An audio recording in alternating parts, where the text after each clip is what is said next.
Should workers be fearful of the future? Is technology leading to more unemployment? Joining us to discuss this in our Google Hangout, we have Federico Pistono. He's author of Robots Will Steal Your Job, but That's Okay. We also have Professor Lawrence Kotlikoff, who works for the economics department at Boston University. We have Peter Schiff.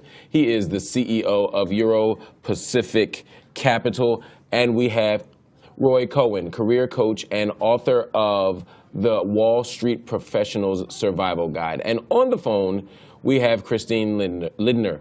She is a member of a family that owns Leppo's Ridgeview Dairy Farm. I want to thank all of you, but I'm going to start with you, Peter. Are the robots really taking our jobs? Is this really what we should be worried about right now? Well, hopefully they'll take some of the jobs. I mean, that's what's the good thing about automation and technology. Look, there's a lot to worry about, but progress is not one of them. Machines and tools make us more productive. They don't destroy jobs. They liberate labor to pursue other things. I mean, that's the whole idea. The goal of life is to work less and to enjoy more. We want more consumer goods. We want more leisure. We want a higher standard of living. And we achieve that with productivity, with automation, with technology. This has been going on now for hundreds of years, and we've had these arguments in the past that, oh, we should fear these machines. You know, look at all the people with shovels, the bulldozers put out of work. But, you know, we're better off because we can build with bulldozers. We're better off not having to have all those guys using shovels. And to the extent that we can get computers to do more sophisticated things, to replace more jobs, to free up humans to pursue other areas, the more the better, because we'll all enjoy a higher standard of living as a result. But what's at stake? I mean, there are times where, you know, I can appreciate technological development for the common good, even if it means some shrinking jobs. For example, I travel back and forth to New York from Philadelphia all the time and vice versa. And for years, I would hold on to the toll booth route, and I'd pay my $2 or $3 or $10 to the toll booth operator, primarily to save jobs. And then at some point, I just said, you know, I can't wait an hour every single day in line, you know, to pay a toll when I can just use EasyPass. And at some point, the technology became more important to me than the job, I must admit. But then there are times where I'm like, you know what, I can actually wait in the supermarket line an extra 10 minutes as opposed to having these electronic checkouts. You know, I don't need technology in this case. I'm being a little bit lazy, and I'm killing 10 jobs by wanting to be able to check out. But what about the jobs that are destroyed because you're wasting your time? You're less productive. If you're more efficient, if you spend less time waiting in line, you have more time to do something else, and jobs will be created in other parts of the economy, and we will all benefit from that. I hear you. I don't know, though, Professor. I worry about this. Professor Kotlikoff, I understand that jobs will always open up somewhere else. I'm not a complete Luddite. You know, this isn't like the Industrial Revolution where I'm worried that, you know, if I must destroy the machines to prevent, you know, the loss of employment. But at the same time, if I kill 10 toll booth jobs for an EasyPass, I'm not sure where those jobs pop up on the other end. I'm not sure either. And I think what you're hearing from Peter is a copious use of the word we. What he's really saying is that he's going to be better off, but not necessarily, he's not really saying that other people will be better off. He thinks they will be, but there's a lot of evidence that the distribution of income and wealth has gotten much more skewed, that the wages of young people compared to middle-aged people have gone down, and a lot of young people are less skilled than middle-aged people, so they would be replaced more by these machines. And then you have the impact over time of young people not having wages from which they can save and help invest in the economy, and that has a knock-on effect through time. So when we write down models of this technological change, we can find at least mathematical models that are pretty straightforward that show that society can actually be made worse off or in the future, and even output can go down because of the dynamics of saving and investment. And so it's got to be I mean, Peter's right that everybody can be made better off if we manage this process carefully, but we have to do that, and we have to be aware of what's going on. Let me pause you for a minute, Professor, because you said something that's important that I don't want us to zoom past because it could be a deal breaker here. You said that there are mathematical models, there are statistical models, there are data that show that society gets worse. Can you be a little more specific? I don't want you to get into the weeds here, but help me understand, like, what evidence do we have that societies get worse? Economists are able to write down lots of models. I mean, so I don't want to say that this is absolute reality, but I wrote a paper recently with Jeff Sachs. It's gotten some attention. It's called Smart Machines and Misery, and Long-Term Misery, because you can write down pretty straightforward models of machines substituting directly for people, and that leads to younger people who are unskilled being hurt, and then they're unable to save as much as they would otherwise. And then when they're older, when they're supposed to have wealth to hire the next set of young people, they don't have as much wealth, and therefore they don't have as much capital. And the next set of young people don't have as much tools to work with. So even though the technology is better, there's less capital accumulation, and you can actually have future generations be worse off. But this is just one very stylized model that's gotten some attention, but it just shows you the potential for problems. And I don't disagree with Peter that there's, and we also show in the paper that if you have to have very active government policy to redistribute to make sure everybody's a winner, that it's a win-win. I think the free market is the best way to make sure that everybody wins. When the government's in charge, their friends win. And it's not the wealthy people that benefit from automation. It's the average person that benefits from lower costs. Wealthy people can afford to overpay for I don't want to get too far into the sort of free market fundamentalist argument or the challenge of the free market fundamentalist argument. We can do that a little bit later, but I want to bring in someone else before we go there, and that is Christine, because Christine is somebody who actually does this on the ground. Christine, your family and its farm have had to wrestle with this technology debate. You've had to deal with this reality on the ground. So what have you guys done with regard to technology on a dairy farm? What we've done with our family dairy farm is added robotic milking technology. We went a year ago from 60 cows milking to 120 cows. So we've doubled our herd size without adding any additional labor. And so fundamentally on a dairy farm, the task is milking the cows. And now that we've been able to remove that physical labor of 16-hour days milking cows, we are now able to offer more freedom and flexibility to our lifestyle while still actually growing our herd and increasing milk production to produce a quality product. So for you, at a lower price. Well, so for you, technology has been actually a benefit. You've been able to get the best of both worlds. I'm hearing you say that you're able to and have more leisure, but you're also able to grow your business. That life is actually better with this technology, as opposed to what some would have argued, which is that the technology will kill the farmer. Correct. This technology has been revolutionary to our family and our farm. In Wisconsin, there's about 150 farms out of 12,000 dairy farms that are currently using robotic milking technology, again, a way to automate the industry, and that's exciting for us in agriculture. Yeah. But that also benefits their customers, who now can buy cheaper milk, and now they have more money for other things, creating jobs in other areas of the economy. Here's my concern. What about the farm hands that have just been laid off? They're going to do something else. Yeah, well, like it's a vibrant economy. Jobs are fluid. Labor will seek its highest use. Oh, this is fascinating. No, let's talk about this, because this is fascinating, and this is actually the point I was going to ask Christine. Christine, I'd like you to answer, and then Professor, I want you guys to jump in, and Roy, please jump on in as well. Please. Christine, you have technology that's making cow milking easier. So because cow milking is easier, you guys can get more cows, you can get more work done, your life is great, I get that.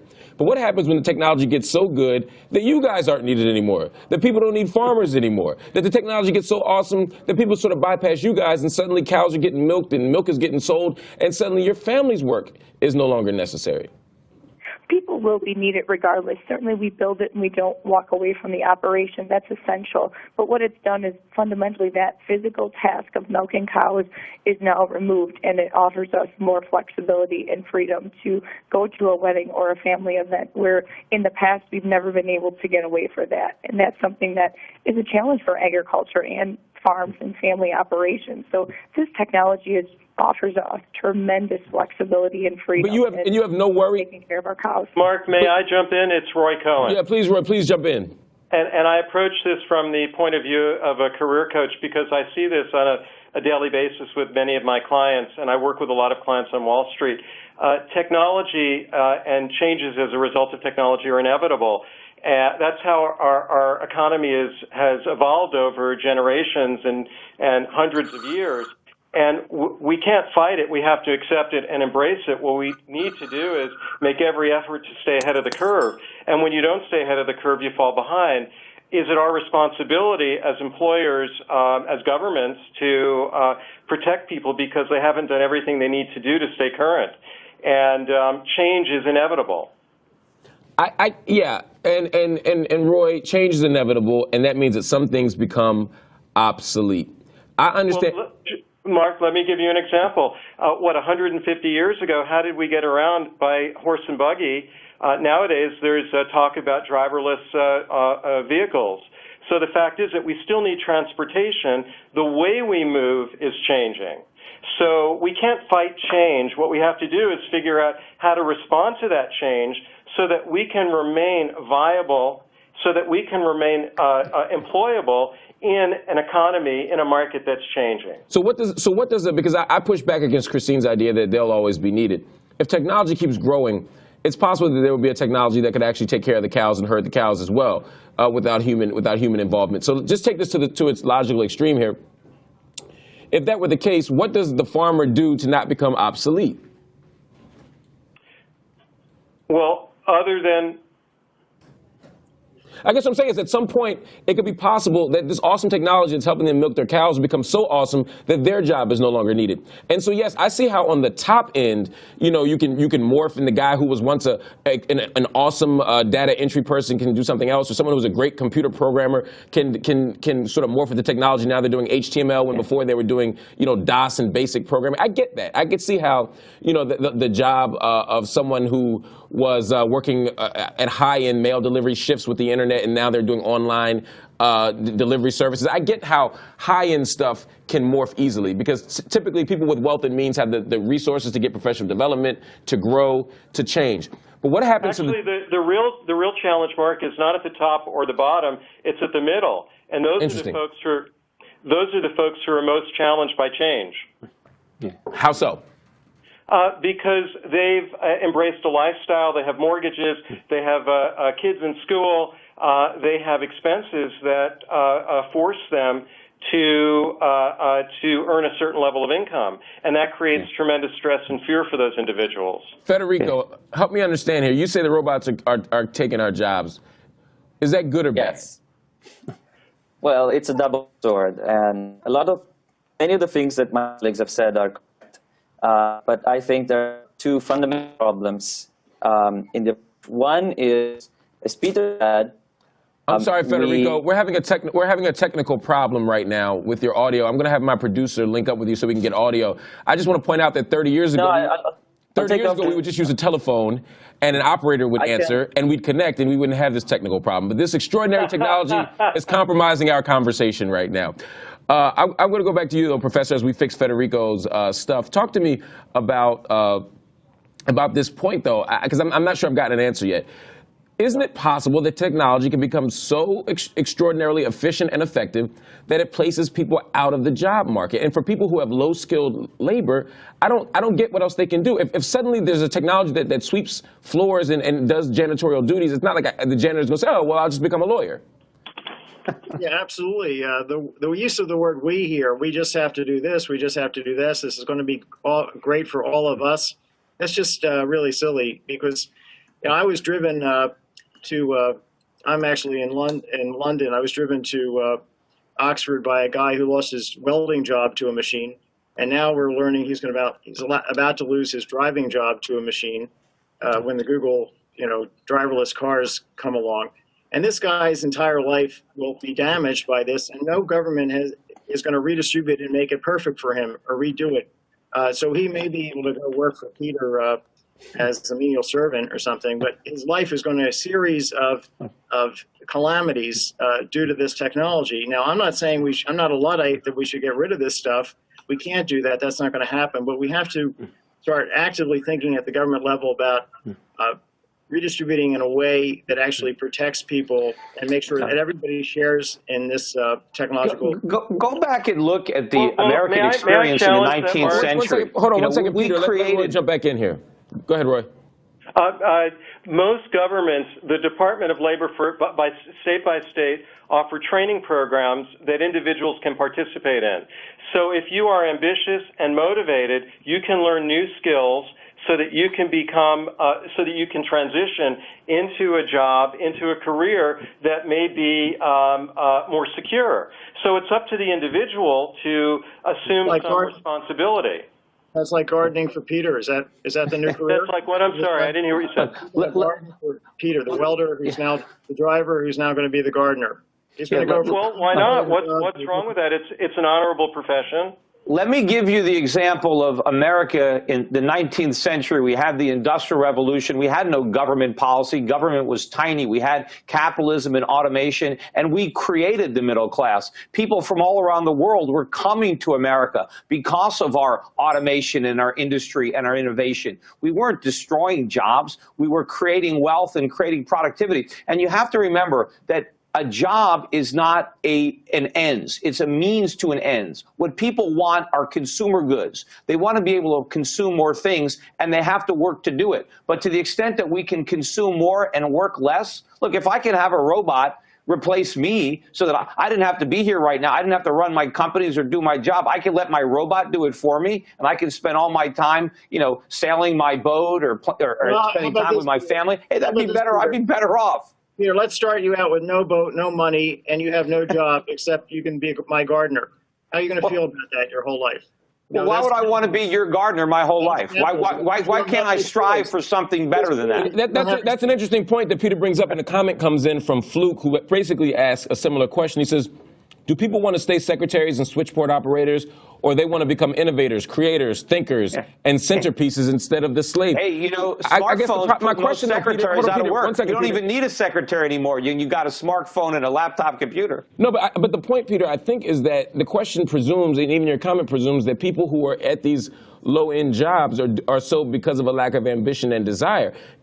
If you're at the low end of the totem pole with regard to employment, oftentimes if your job gets eliminated, you don't have access to other jobs or the training to get you there. There will be other jobs, and they'll actually be more productive. And if prices keep falling because of innovation, people will make more money. There's always going to be low-end jobs, but under a free market system with innovation, the lower-end jobs are more and more lucrative in terms of the purchasing power that they deliver to the worker. We're getting some feedback from one of you guys. We'll have to mute that. But Federico, I think you're coming in. Yes, can you hear me now? Got you, brother. Okay. So, I agree with what Stephen said, but I think we are not considering two things. One, Pete rightly said that as we increase productivity and automation, we should be working less. We haven't. We work just as much as we did in the 1960s and sometimes more.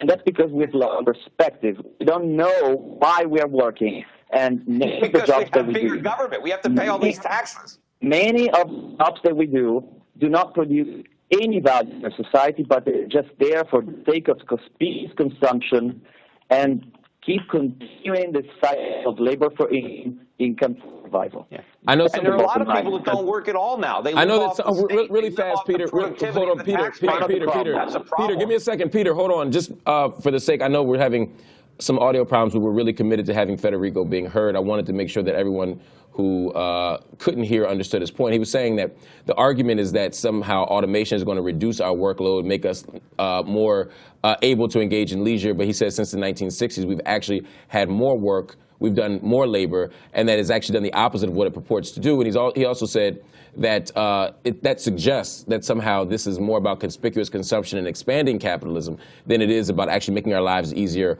our lives more livable, or our jobs more manageable. But go ahead. That's not true. I'm not saying it is or it isn't. I'm just translating. As a human being, not as a machine. Imagine doing your jobs today without all this technology, without all the computers. It would be immeasurably harder. I mean, we probably, the only reason we can afford this huge social welfare state, this gigantic government, is because we have this technology. If we were forced to operate with the technology, let's say the 1950s, the economy would have already imploded. We couldn't afford all this government.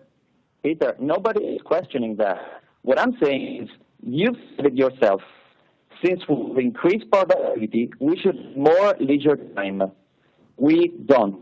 We work just as much as 50 years ago, if But not that's not even because more. of the technology. And there's plenty, remember, there are plenty of people that don't work at all. There are people who are living off of government checks. They don't have a job. They don't work 1 hour a day. Right, but Peter, if we buy into your argument and say, all right, there are people who aren't working at all, and then we shrink the labor market further by creating technology that replaces those jobs. And the jobs that are required to service that technology obviously are smaller. For example, it takes fewer people to work at Amazon.com than it does to work at a bookstore. It takes fewer people to manage an email system than it is to... labor market. What shrinks the labor market are government rules and regulations that encourage people not to work and that punish employers from hiring people. That's what shrinks the labor market, Roy, not automation, not progress. Roy, talk to me. You raised a very interesting point. You said technology has eliminated the Barnes and Nobles and the Borders. Amazon has expanded. So have the distribution systems to support Amazon. So we've got delivery, all sorts of warehousing, all sorts of functions that support an expanded internet-based business. So when we remove jobs from one sector, we create jobs in another. It's just repurposing individuals so that they're able to operate in a new environment. Absolutely. But just to extend the example further, I would argue that the number of jobs lost at the tens of thousands of chain bookstores that existed were not all relocated within the internet distribution phase. The warehouses are absolutely right. So with the technology, there were fewer jobs. Yes, people could have left their mom and pop bookstore or left the Barnes and Noble and formed an online bookstore. Yes, they could have become part of the Amazon team doing something or other. But the fact of the matter is, Amazon runs an efficient model, and economic efficiency means that profit margins are high, that waste is cut, and in this case, waste is those extra jobs. And so there are just always create work by destroying machines. Get rid of all your appliances. See how much extra housework you have. Guys, can I jump in? Sure. Okay. Look, you can write down models, Peter. You're not an economist, and it's pretty clear. Well, I don't know how you're more of an economist than I am. Okay. Let him finish. Me be clear about this. You can write down models with no government, with perfect competition, where the advent of particular types of machines and the way they come on board makes everybody worse off over time, okay? It's immiserating. Now, that's not the problem of the government. That has to do with the technology and the fact that, and then you need the government actually to redistribute to make everybody better off. It makes everybody worse off. Well, you're not following, okay? Well, what I'm saying, I am. You think everything's the government's fault, but the fact of the matter is we're having a big change in the income distribution, and it has something to do with these machines. No, it doesn't. Competition with foreigners and offshoring, and we haven't really addressed this in terms of government policy. You think we have, but I don't think we have. Well, no, government policy is the reason we have these problems. Sorry, may I jump for a second? Federico, I'm going to give you the last word, and then I'm going to read some comments. Go ahead. Okay, thank you. So the first point is the loss of perspective, and that's the reason we are not experiencing less labor. Used work. We actually have the same work we had before. Second problem is pace of automation is speeding up exponentially. So compare what happened 20 years ago, or 10 years ago, or 5 years ago, is very myopic or almost irrelevant. Because machine intelligence is increasingly at an exponential rate, which is very counterintuitive to because we think linearly. So if you actually look at the future, you'll see that companies that create a lot of value and they make a lot of money, they employ very few people. So technology, as it advances, it employs lesser and lesser people, and it creates much more value than it did before. And in my book, I have examples of this. If you take the multi-billion-dollar companies started from the 1950s, they were employing 250, 300,000 people. Now Facebook, $50 billion, $100 billion worth of violation, 3,000 people employed. And it's only going to get worse. Okay. Unless we change. One second, Federico. We're still struggling with your audio. We're still struggling with your audio. We're working on it very much so. We have comments coming in. Rock People says, with regard to my point about bookstores, that's not totally true. Amazon Marketplace uses U.S. postal system primary for delivery.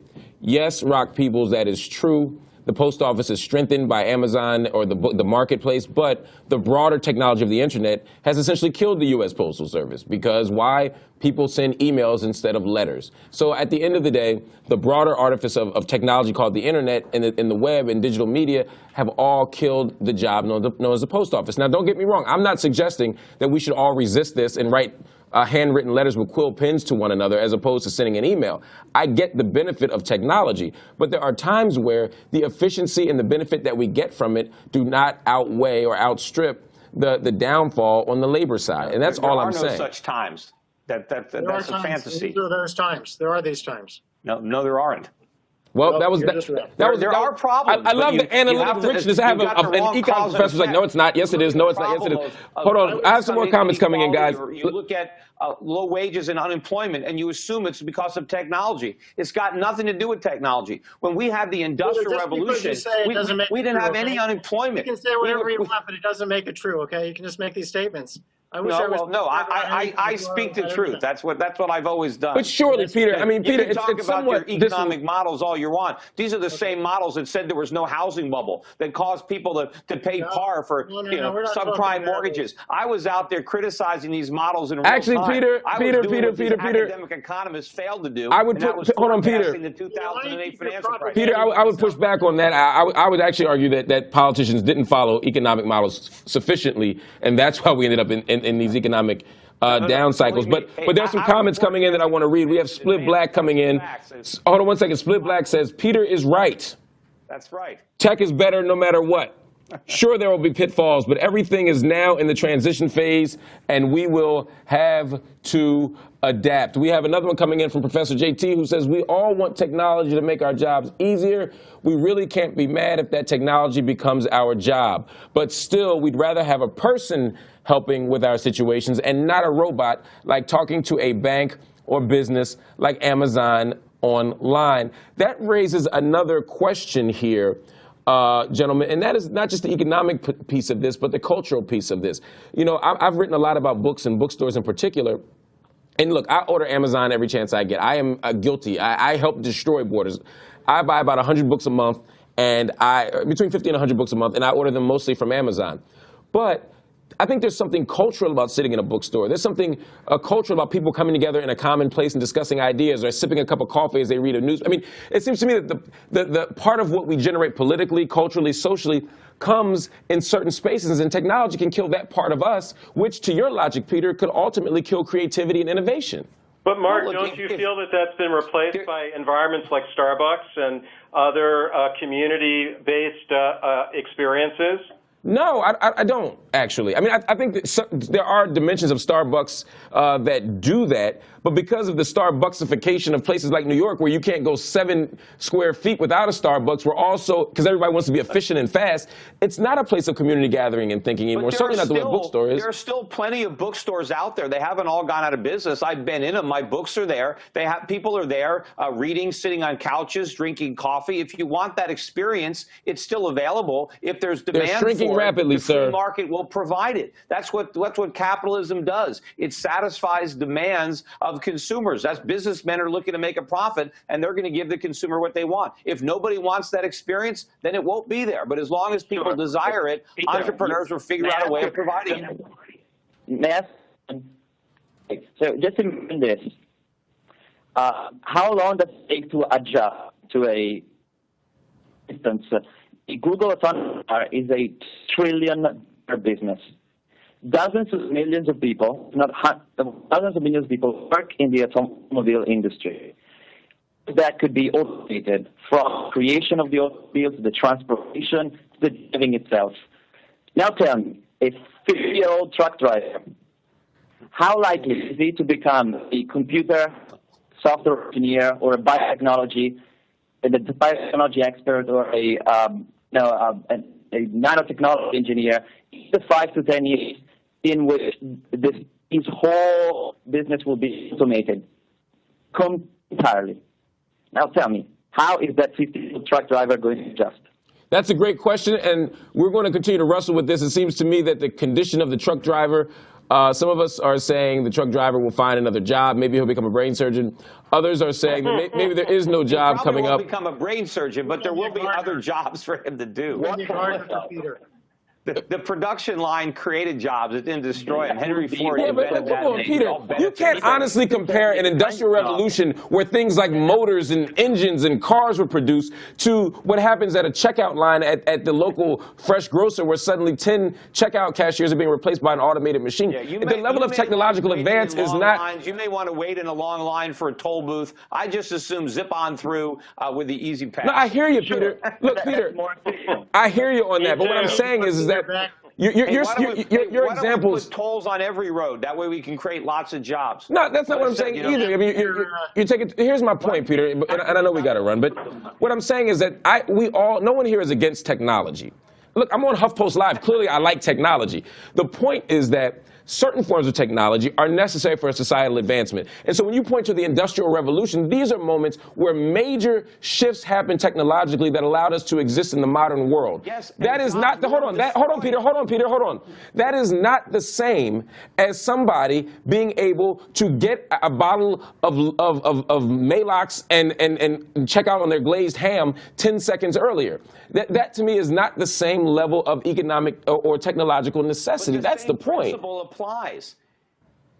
Well, if we didn't destroy jobs with our automation and technology in the past, we're not going to destroy them now. Although what we do is we destroy some type of jobs, but we free up labor to do other kinds of jobs. All right. And we're more productive. We have a higher standard of living. We've come full circle here. I think we all are. I think we've all agreed to disagree, but we've had a great conversation. I'm going to conclude. I'm going to wrap with one more comment coming in from Space Pilot, who says, "Spoiler alert. One of the current guests is actually a robot." I am. This is true. I won't say who it is. It's Federico. But one of them is a robot. Anyway, thanks for watching HuffPost Live. Federico, Professor, Peter, Roy, Christine on the phone, thank you so much. You've all been awesome.